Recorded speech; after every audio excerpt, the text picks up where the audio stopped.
Small protective fictions like pretending she's not alone. They're changes she doesn't want to make, but ones she knows might protect her courage. The very thing that allows her to travel the way she does. This wasn't the story she wanted to tell, but it became the story she needed to share. By the time she leaves, the field looks calm again, but the memory of the night lingers, a reminder that even the most beautiful journeys can carry shadows. And it leaves a question for you. How would you have reacted, waking to find yourself in her place? Let me know in the comments below. Now with... Hi my YouTube friends, it's Scarpunk again with another video, another DIY video. And this video is more dedicated to single females who choose to live alternatively or live van life. And they do it alone. Let me turn on my light and need some more light on. Oh, I got red. Ain't this nice? Got my Christmas lights. And of course my Christmas lights are all on. Christmas lights, I got red. I got white. I got dark blue. Let me see what else I got. I got red again, yes. Green. Blue. Orange. Yellow, I think that's yellow. Is that yellow, guys? Yellow. Blue. Purple or whatever you want it to be. Red. Green. Let's leave it at green. I kind of like green. Let's leave it at green. Or should I put it on? Let me see. Put it in this cream white or white. I don't know. This is like cream white. I'll leave it there. I'll leave it there for now. All the windows are sealed, of course, while I lie down. I seal them out. Oh, let me see. I'll show you where I am today. Let me see. Hold on, guys. Let me open the curtains. I'm trying to open the curtains here. There you go. I'm about to. It's kind of late at night. Close up. Anyway, guys, I want to talk about like single females. Oh, there's a movie called Single Female. That was a good movie. I don't know if you've seen the movie Single Female, Single White Female. It was number 1 and 2. But anyway, single women who choose to live alternatively or travel far out in the desert and nomadic lifestyle. It can be a bit dangerous because they're females, and women are more susceptible of perverts and crazies and stuff like that. And I know I did videos before about this and telling women, people who are lonely and stuff, who are by themselves, even guys too, but mainly women and older women too. If you're lying down and you sleep in your van, always have your keys close by. Me, I have my keys, see? I got my keys close by too. If I feel weird or someone's parked, let's say I park in the parking lot and the place is busy and there's a lot of people around and it sounds shouty, like people racing cars, I'll sleep and get my car keys, get my vehicle, won't say nothing, start and take off. And I tell women to do this all the time. Be careful, because some women and some people who live this lifestyle want solitude. They want to be by themselves. They don't want to be with crowds of people. They're happy being by themselves. Doing this. But even by yourself, you can still invite trouble. Well, not trouble, but horrible things. Listen to this video here. Watch this video here. Sri Lanka turns into something far more uncomfortable. And this is a van life lady. Alyssa Vanilla is usually a bright, comforting corner of the internet. Alyssa lives full-time in her van, and most of her videos follow her through quiet desert sunsets, cozy camp setups, and little moments of joy that make the van life community feel so welcoming. But this particular video showed the part of the lifestyle that no one talks about. The part that turns beautiful open landscapes into places where danger can appear without warning. Absolutely. And I tell people of this all the time. ILM desert land outside Tucson, hoping for a night of peace after days in the city. The heat was brutal, nearly 100 degrees. But she had found the one patch of shade beneath a lone desert tree. Beautiful. It was supposed to be a routine stop. And the thing with those areas when you're out in the middle of nowhere too, when you want to be by yourself, it's good to be by yourself as well. I ain't been out there like that yet, but I plan to do that in the near future. Another year or a couple of years, I'm gonna go out in the desert. The only thing is, I think the scary thing is, it looks nice now because it's daylight, but when it's dark, it's pitch black, and you don't know who's out there or what's out there, and it's even scarier more for a female. And she's a young, good-looking girl, as you can see. And this, as you'll see, I'll let you listen more. A place to cool down, clean up, and simply exist. If finding gifts. Oh, the commercial came on. Don't you hate that? The commercial came on and took everything off. But that solitude didn't last.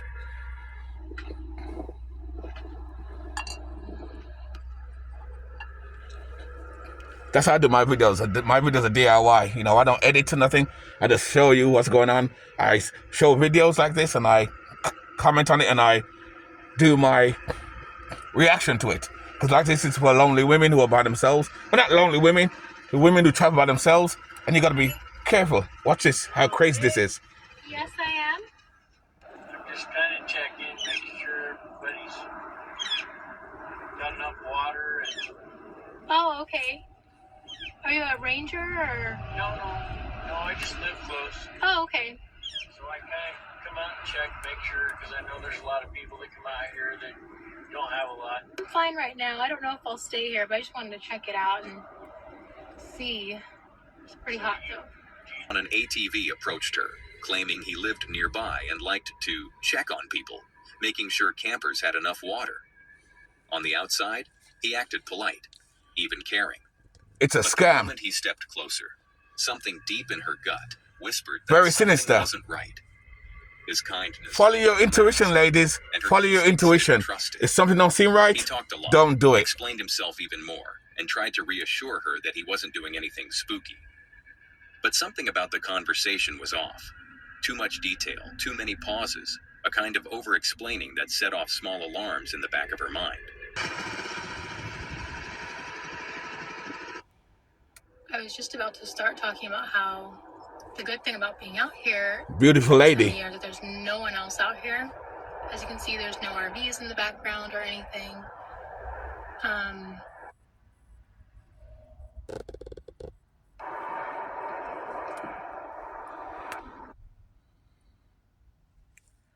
You might have to pause the letters, guys. Pause it and draw it in for yourselves so you can read it. My videos are DIY, of course. They're not professionally made, and I'm fine with that. That's why I'm punk. Oi! Keep it punk, baby. Keep it nice, keep it sweet, keep it real, as always. You see? And she's in the middle of nowhere by herself. And she got to watch herself. You got to be careful. And the thing is, when you think you're all by yourself, there's always someone watching you. If it's not them, the government, police, you don't know. You'd be surprised.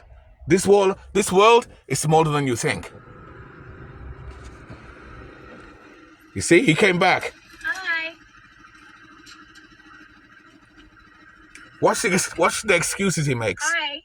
So you have a guy Uh-huh. in the mountain up there that is watching you with binoculars. Okay, well, that's unnerving. Well, I guess I won't be staying. Well, it's not the... And this girl is very smart. She keeps her exposure. She doesn't try to panic. Yeah. She don't give him any indication that she's scared. Really? Because that may jerk him off to want to start something. Okay. He's driving an older Dodge pickup. Watching me then. Obviously, I don't think I should stay out here at all. Well, that's fine. That's your choice, too. Yeah. The same man returned, the one who had already made her uneasy the first time. And this time, his story took an even darker turn. He claimed someone on a distant ridge was watching her through binoculars. And suddenly, everything clicked. He was The basically strange talking about pauses himself. in his conversations, the lingering stares, the overly personal questions, the too eager offer to let her shower at his house, but only while he was there. His insistence that she move her van to a more open area on the other side of the hill. And now this. An unseen stranger, supposedly watching her from above. But what didn't make sense was how perfectly his story mirrored his own behavior. He repeated the same lines he'd said earlier, that he gives water to people out here, that he checks on campers. Yet he had no water. Even though he had no water with him There at you all. go. He pointed That's a red to flag the right there. named Oh, I come to help people with Yet water. described But the you have no inside water bottles. using the exact same words he used about himself. The more he talked, the clearer it became that Something to wasn't learn adding for up. single women who do van life. For van life. That's really sucks. It was really nice out here, but... Well, at least I got to put my laundry away. It's always easier to do housekeeping out in the open rather than in the city somewhere. So just finishing up my laundry and then I'll probably have to leave, but that's okay. And the good thing about this lady, this girl, for a young girl, she's very smart. She like I said before, she kept her exposure. She didn't indicate to the guy that she was scared because she didn't want to give that intuition that he's scared because that may make him jumpy and make him want to rape her or jump her. I'm not saying he's going to do that. Maybe he's just a creep just talking nonsense because she's a young girl. This guy is clearly in his 60s. No, a 60-odd-year-old guy has nothing in common with a 20-odd-year-old van life chick. So you see some bullshit going on here. So very, very creepy indeed. And I tell women, van life, if you're a single female doing van life, be careful where you park at night. Be careful where you go. There's creeps everywhere. There's creeps everywhere, basically.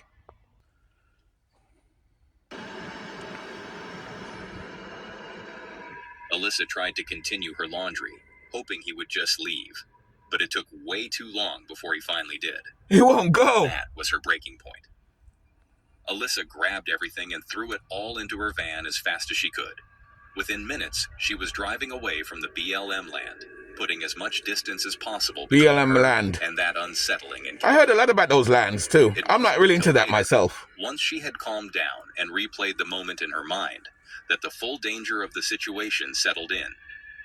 His repeated stories, his conflicting explanations, his fixation on her being alone, the staring, the strange warning about someone watching her, a warning that conveniently made him look like the hero, not the He's no hero. He's a pervert. To one like a lot of these guys out here. The only person watching her that day was him.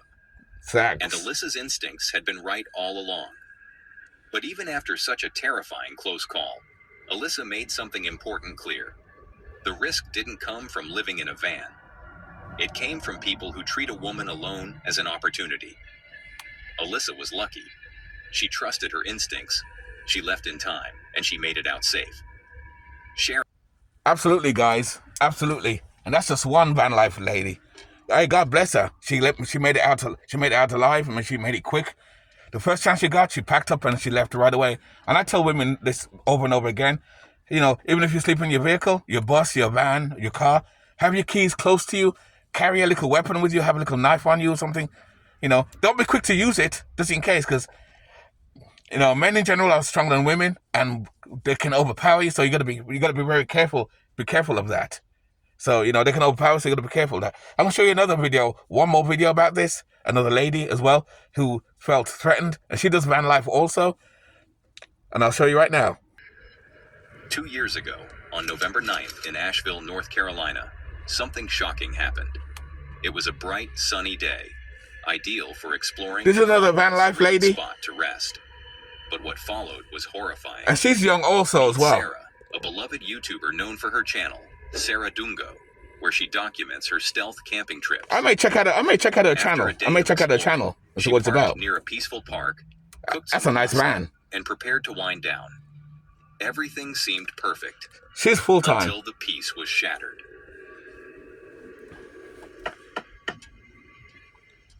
It's always someone that comes to spoil your peace. Out of nowhere, 2 loud knocks echoed through her van. Startled, she wondered, why? Why would someone knock on her van? Exactly, why? She was in an isolated spot. Unless you're in a place illegally. Or so she thought.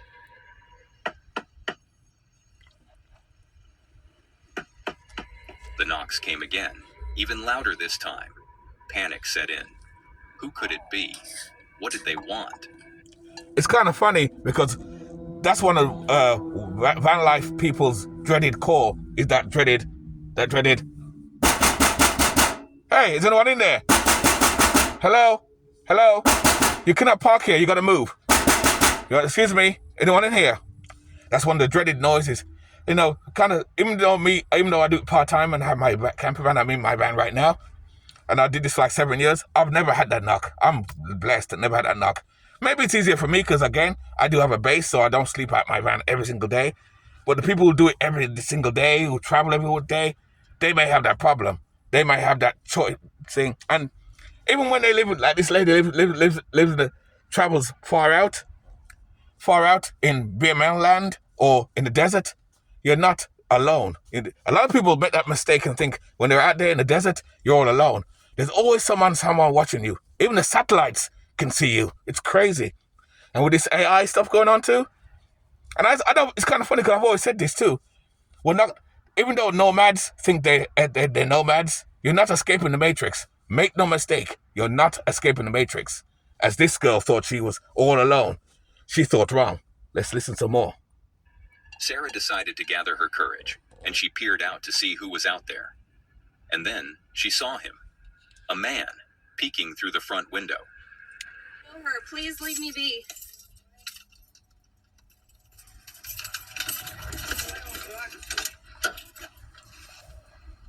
He has no business knocking on the door. What the hell are you knocking on her van door for? It's not that you own the He property. asked her about a girl he was supposedly searching for. He's not searching for Insisted anybody. on checking inside her van. No, don't let him in. Gripped her as she realized the danger she was in. No, don't let him in. Guy's a pervert. He wants to get in and rape you or something. Don't let him in. That's another thing, guys. Don't let no one in your van. Even if it's like, you have a cool van, let me look inside. And it's late at night. What business you have coming to my van to look at my van at night? No. In the daytime, maybe. Not at nighttime. No, not nighttime. Without hesitation, Sarah drove away as fast as she could. There you her go. heart racing. Imagine being alone in your van, trying to sleep, and a stranger appears, trying to get inside. It's every solo traveler's nightmare. It's a relief that Sarah managed to drive away despite being harassed by the unknown man. There you go. Now with that, we move from one unwanted encounter to another. Yes, guys. Well, that was it. I just thought I'd show you a couple of videos, give an idea of what women go through. A lot of women go through this too. You'd be surprised. This is more common than you think. It's because I watch other videos of van lifers, females who do van life as well, who live alternatively like myself, who chose all they want is peace and freedom. That's all they want is freedom, peace and freedom. And what they get is harassment by perverted men. And in a weird sense, I can understand what's going on. Because we live in a world where the world is changing, it's getting weird. You know, very few men are getting dates now. Very few men are actually having girlfriends. And a lot of men, and I'm not trying to turn this to a dirty channel sort of thing, but I'm trying to keep it real. A lot of men in their 20s into their 40s ain't getting laid, ain't getting sex. So a woman, beautiful, young like that, in a van or by herself in the desert, is an opportunity for free sex or for rape or for harassment. I know it sounds rude or dirty, but I got to keep it real. And a lot of these perverts, that's what they're thinking. Because they figure they're in the middle of nowhere with you, a lady. If I rape her and then kill her afterwards, no one will know. And this is why I tell women, if you're going to do van life or live by yourself or go out there, let someone know where you are. You know, have someone know where you are. Give a couple of people your phone number. Just like when you do a job, when you work for a company, they always ask, we want 2 emergency numbers we can reach someone in case something happens to you at work. Well, to you ladies who do van life or live at your vans by yourselves, this is the biggest thing. And some women are reckless that don't do that. Oh, I want to be by myself, solitude. And it's good, because I'm by myself right now in my van. I love it. But, like I said before, I got women, and this video is mainly for women. Don't just be by yourself and not let no one know. Let someone know where you are. Always let someone know. Even guys, let someone know where you are. Just like your job will tell you to give us a couple of phone numbers for emergencies. I always tell women who do van life and do this lifestyle, let people know where you are. This way, if you don't return to civilization for some reason for a couple of days, you're missing. Like Gabbert. Look at that. I did a video a while back about Gabbert and his girlfriend and her boyfriend. Of course, they were YouTubers, the van life, they had a little white van, and they were happy, or they seemed to be happy on the camera. Like I said, and this is why I tell people another thing too, don't take YouTube seriously, because a lot of people exaggerate on YouTube too. They were a happy couple all the time behind the scenes. He was beating her up, abusing her, and thumping her up. Until the police officers came down and stopped and said, anything wrong with you? And she says, she blamed herself. A lot of women do that too with their boyfriends who beat them up. Oh, but he loves me. No, he don't love you. That's abuse, ladies. That's abuse. If a guy has to prove he loves you by beating you, that's not love. That's abuse. Know that. But these two girls and a few other girls who do van life, like I said before, let people know where you are. And I think that's the safest thing. Have your keys close to you and have a little weapon, a little knife or a stun gun or something. But always carry it on you as a female. If you're camping by yourself. Because I know a lot of people like to be by themselves. And that's good. That's a good thing. There's not wrong. And like I said, no one is really an island. This video is going like 20 minutes. I know it's a long video. I hope you watch this video all the way through, especially the women who live van life or considering living alternatively, or just women who like to camp. Because you got women that love to have tents and they're nomadic people. They love to travel and walk, go to different countries, go to the riverside, go into the jungle, go into bushes and high mountains like the two ladies that you saw there. And that's what I'm saying. Let someone know where you are. Carry a little weapon with you. Have your keys close to you so you can take your van and take off if something's suspicious. If you get that someone knocking on your... And you looking at... What the hell? What the hell? Who's that?